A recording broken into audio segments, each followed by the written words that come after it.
Assalamualaikum warahmatullahi wabarakatuh. Alhamdulillah, puji dan syukur kita panjatkan kepada Allah Subhanahu wa taala. Salawat dan salam semoga tetap tercurah pada qudwah hasanah kita Nabi Muhammad sallallahu alaihi wasallam. Sama saya Syihabuddin Al-Islami dalam channel YouTube Syihabuddin Al-Islami. Insyaallah pada kesempatan kali ini saya akan membawakan materi tentang ruqyah kembali. Semoga bermanfaat. Sebelum saya lanjutkan materinya, silakan ditekan tombol subscribe-nya, like dan share-nya untuk keberlangsungan dakwah Islamiyah, dakwah yang mengajak kepada kebaikan. Semoga bermanfaat dan menjadi amal jariah semuanya. Amin ya rabbal alamin. Pada kesempatan kali ini saya akan membahas tentang gejala-gejala gangguan jin yang ada dalam tubuh manusia. Gejala gangguan jin ini memang tidak secara spesifik dijelaskan dalam nas atau dalil Al-Quran ataupun sunnah Nabi Muhammad SAW, namun sesuai dengan kebiasaan yang terjadi di sekitar kita yang kita temui. Gangguan jin ini terbagi menjadi dua. Yang pertama, gangguan secara fisik dan juga gangguan secara psikis.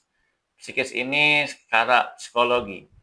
Yang akan saya bahas pada kesempatan kali ini yaitu gangguan secara fisik. Dan biasanya gangguan jin secara fisik ini sangat mengganggu aktivitas kita, mengganggu pekerjaan kita. Seperti apa? Silakan disimak. Yang sering terjadi pada diri kita ketika kita mendapatkan gangguan jin itu suka mimpi buruk. Artinya mimpi yang itu menjadi sebuah ketakutan yang ada dalam diri kita.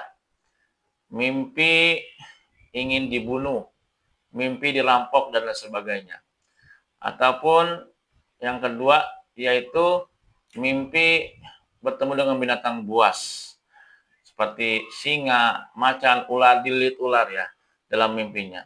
Walaupun sekali lagi jin ini tidak punya kekuatan untuk menyesatkan kita, tapi mereka mempunyai pengaruh yang luar biasa kepada diri kita.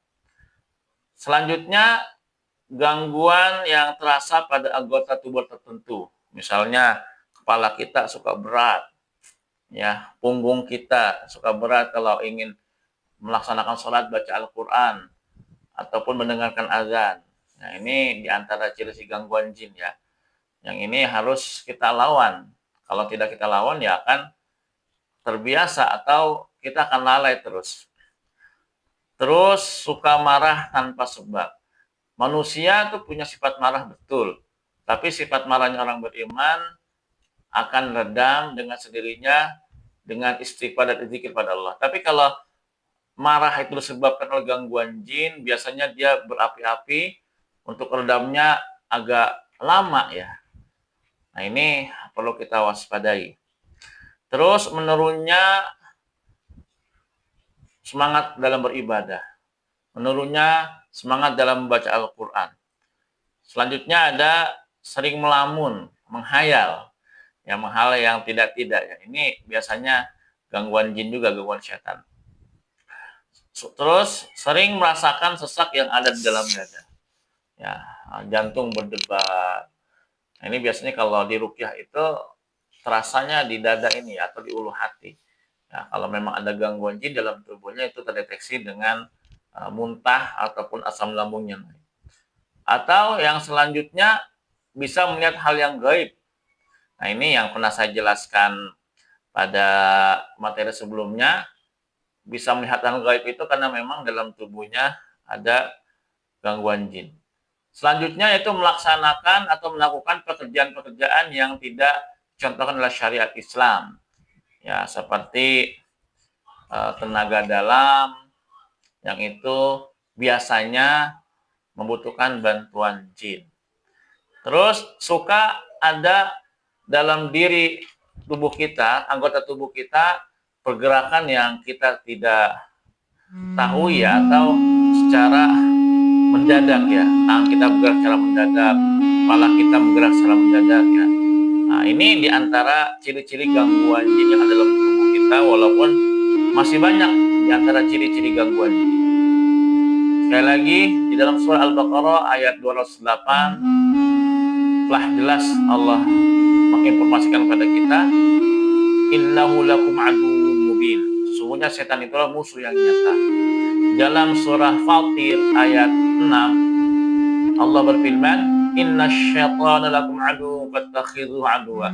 Sungguhnya setan, jin itulah musuh yang nyata.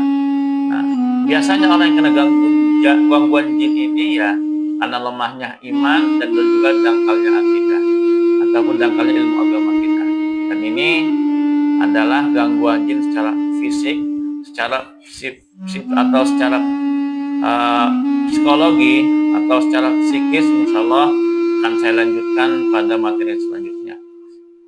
Yang benar datang dari Allah Subhanahu wa taala, yang salah dari saya Al-Fakir. Aqulu qawli hadza, wassalamu alaikum warahmatullahi wabarakatuh.